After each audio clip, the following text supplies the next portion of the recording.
Welcome, it is Mitch. I'm on YouTube. If you haven't already, please subscribe to the channel. We're nearing 200. Would love to have it by the end of training camp. We'll see how that works out.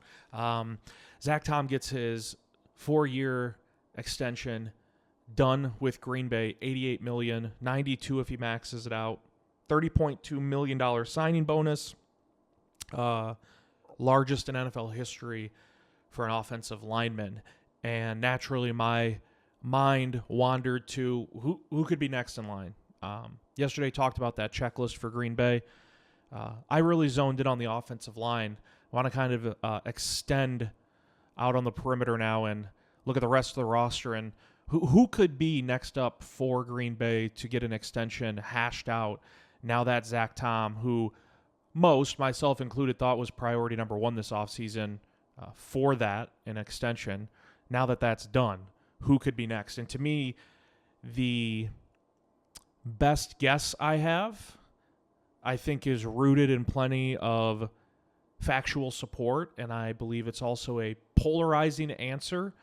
If you gave a poll to the Packers fan base, to me it's Quay Walker. And there's a few reasons why.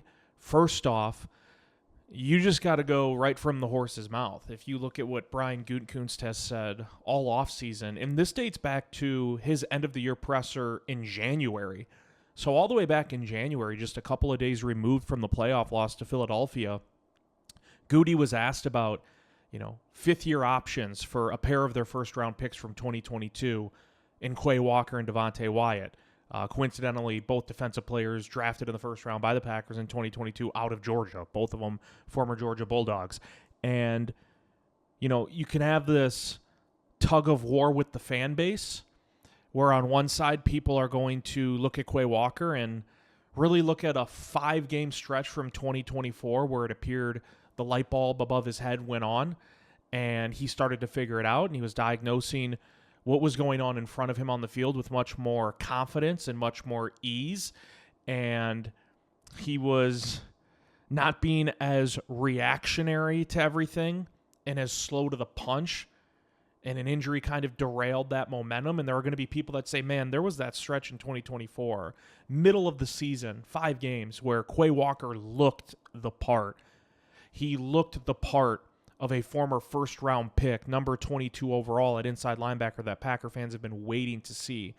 And on the other end of that spectrum, you're going to get, people polling. I mentioned the tug-of-war analogy, but you're going to have the pocket of the fan base, and it's perfectly fine, that are going to say, you know what?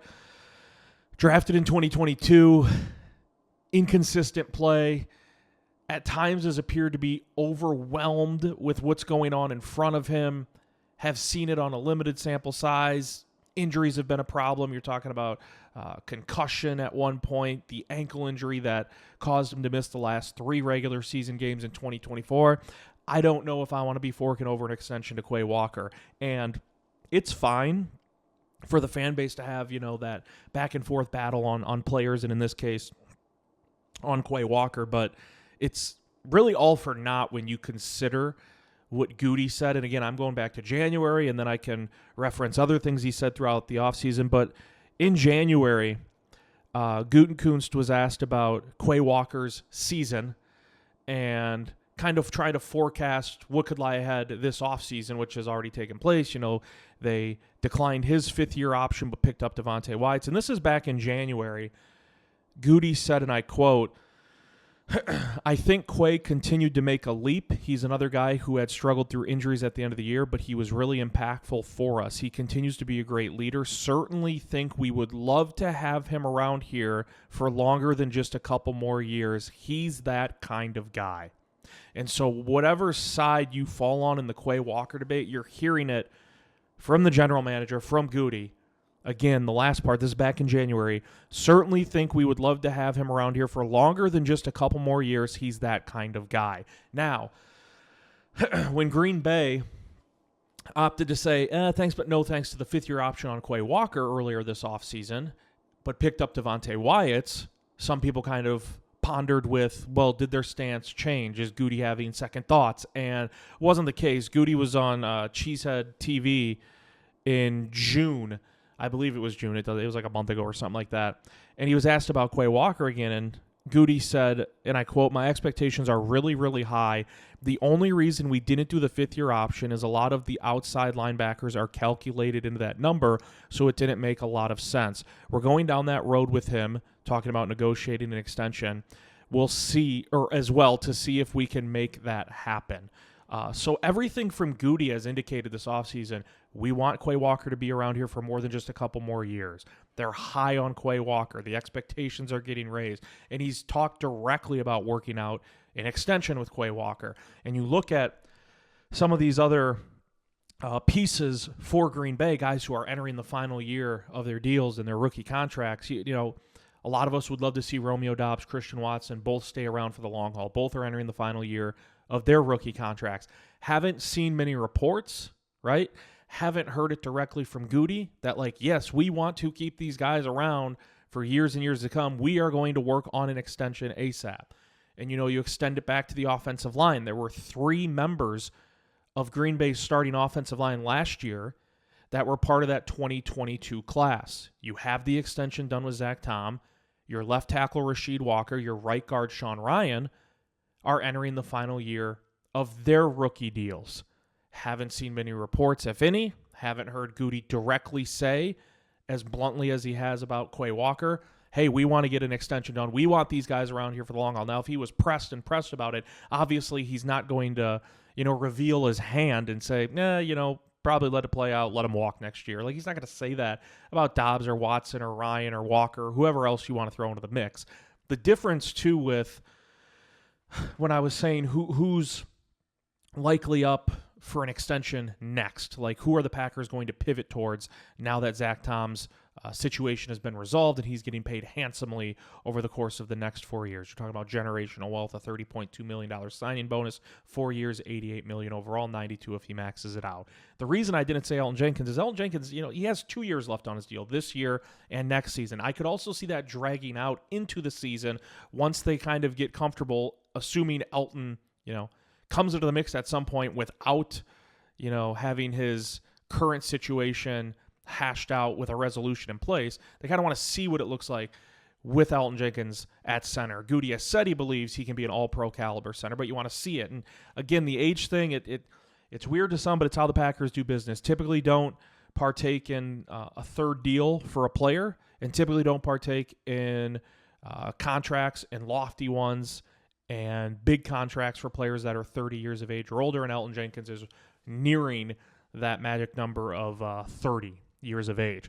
And so that's why I think Quay Walker would be next up. Like everything Goody has said all offseason, it sounds like the Packers are very, very motivated to get something done with Quay Walker. And I'm fine with it for a couple of big reasons. I do look at that 5-game stretch, and he just looked vastly different than what he did really through his first couple of seasons, 2022 and 2023. Last year, first year of Jeff Hafley's system, there's an adjustment period. There's a learning curve that all these guys have to go through. Quay Walker's included in that. And he had that 5-game stretch, and it started on November 3rd against Detroit. And in 5 games, I had it somewhere here. I think I got it off the top of my head because I can't find it in front of me. But Quay Walker in a 5-game stretch had 50 tackles, 5 tackles for loss, and a sack in 5 games. You know, that momentum I mentioned was killed with an ankle injury. Was that a Sunday night or a Monday night game in Seattle? The 4th last game of the regular season, and an ankle injury cost Quay Walker all that momentum, all that confidence he had built up during that 5-week stretch, and he missed the last 3 regular season games. He has been a player that has been injured throughout his first 3 years in Green Bay, so it's not something that if you give him an extension, you like football, you know, is far, far different than, you know, being a left fielder in baseball, you know, and I specify that because I didn't want to say a baseball player because more and more we're seeing pitchers have arm, elbow, Tommy John injuries, things of that nature. But it's harder to kind of nail that down in football, you know, contact sport, overly physical, things of that nature. But Quay Walker, you know, he's been banged up, nicked up here and there throughout his career, but hasn't missed, you know, large chunks. I think I was looking earlier, and he's, I'll pull it up again. I think his rookie season missed 1 game. Remember, he kind of had that stuff where he like shoved a Lions assistant coach, and there was another game he was tossed from. So his rookie season, he started 16 games, 2023, played and started in 14. Last year, played and started in 13. Missed 4 games, including the last 3 of the regular season. So Quay Walker's been out there for the bulk of the games, but again, does get nicked up. Mentioned the ankle injuries, had a concussion, has led the Packers in tackles, 2 out of his 3 years, I believe. 2 out of his 3 years. And again, that 5-week stretch was just so promising in 2024. And you know the Packers saw it, and you know they took note of it. And the other reason I am fine, well, there's 2 more. I'm fine giving an extension to Quay Walker. One, it's not going to break the bank. Like Goody alluded to, you pick up Quay Walker's 5th-year option, and you categorize it because he's an inside linebacker, but it gets categorized as linebacker, and that includes some edge rushers who are labeled as outside linebackers, and so it raises the price of admission because edge rushers, especially the really, really good ones, look at what Pittsburgh just paid TJ Watt, look at what Myles Garrett just got paid in Cleveland this offseason, look at what Trey Hendrickson is holding out for in Cincinnati. Saw a post, I think it was on his Instagram, still not on common ground with the Bengals, still no progress, it sounds like, being made. Adam Schefter was reporting, not to get too far off track. And Hendrickson left. They start training camp, I'm guessing tomorrow, like most other teams do. Players reporting today. I'm recording this on a Tuesday. And Hendrickson's like, yeah, no deal done, gone. And so Quay Walker, if you pick up his 5th-year option, you would have had to pay him the price of what it is for some inside linebackers, but lumped in also with some of these outside linebackers. And outside linebackers, edge rushers, get paid more than an inside linebacker. And so it didn't make financial sense for Green Bay to go that route. Whereas with Devontae Wyatt, it made more sense to pick up the 5th-year option for the defensive tackle. And so it did not sway their opinion throughout the offseason on what they were thinking on Quay. It was strictly how much it was going to cost. It didn't make sense even just for the 5th year to overpay for Quay Walker. It's not going to break the bank to give him a 3-4 year extension. And again, it's a guy who, Quay Walker seems like he's been around for a while. He's only 25 years old. Like, I'm not just throwing it in as a filler line. Like, the dude is entering the prime of his career right now. And I am optimistic about what he can be in Hafley's system, about what he showed in that middle stretch of the regular season. And the cherry on top for me, another reason I'm more than fine doing an extension with Quay Walker. We really didn't get to see what the dynamic of Edgerrin Cooper and Quay Walker as a duo at inside linebacker. We didn't see that in large bunches in 2024. Edgerrin Cooper, injured throughout his rookie season at times, 2nd-round pick out of Texas A&M. Also, they kind of, slowly but surely brought along Edgerrin Cooper. I brought up his snap count totals in a recent video I did. You're talking about a guy who was seldom used early on in the season, sort of weaned him along the process, which is fine, didn't want to overwhelm him. And then by the end of the year, it was like 99, 98, and 100% of the snaps played on defense. And it's like, oh, Edgerrin Cooper is all of a sudden appearing to be a star entering his 2nd year, dare I say, has that sort of it factor that makes you believe he could be a superstar. And so you're giving Quay Walker, and this is no disrespect to the Isaiah McDuffies of the world who have played alongside Quay Walker the last couple of years, and there's other pieces in place too, but you're giving him an explosive, exciting star sidekick at inside linebacker. I personally want to see what that duo looks like. What does it look like throughout the full duration of a season with Edgerrin Cooper and Quay Walker lined up next to each other? A lot of that attention is going to be given to Edgerrin Cooper. It could unlock different layers and levels to Quay Walker's game. Edgerrin Cooper, with how good he appears to be, how good we think he's going to be, could make life a hell of a lot easier for someone like Quay Walker. And so I'm perfectly fine with giving Walker the extension. I do believe he'll be the next in line when you go through the list. Again, Would love to see Dobbs in Green Bay for the long haul. Rasheed Walker, he's been a formidable left tackle the last 2 years. Sean Ryan's been fine at right guard, but you feel like you can probably replace him. You go out and you draft Jordan Morgan in the first round 2 years ago. You go out and you draft Anthony Belton this past April, and you do that for a reason. And we haven't heard whispers, rumors about extension talks taking place with Sean Ryan, with Rasheed Walker, with Romeo Dobbs, with Christian Watson. If anything, the stuff I've seen this offseason with Romeo Dobbs is more in the realm of trade talks. Like, hey, should the Packers trade Romeo Dobbs? Like, no, I don't want to trade Romeo Dobbs. Like, that wide receiver room is full. There's a lot of quantity. There's quality. I don't want to see Romeo Dobbs go anywhere, though. To me, he's arguably the most reliable wide receiver they have right now. And if you were to trade, Romeo Dobbs after training camp or preseason this year, you're going into the season with Christian Watson on the shelf for a while. Then you have Romeo Dobbs out of the equation. All of a sudden, who's your number one's Jaden Reed or Dontavian Wicks, and how good do you feel about that? And you love Matthew Golden, but is he going to be a number one wide receiver right away? Probably not.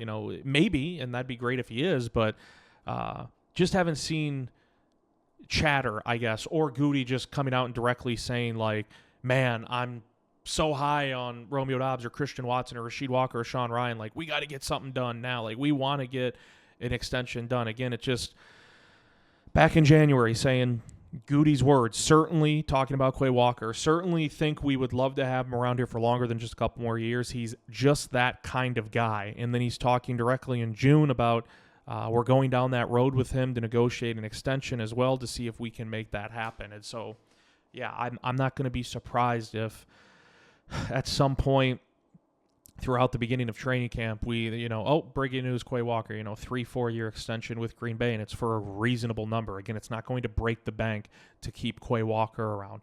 That is my expectation. I could be completely wrong. They could be working, behind the scenes with Rasheed Walker on something, with Romeo Dobbs on something. I think Christian Watson's situation is just a little bit different because he's coming off the torn ACL.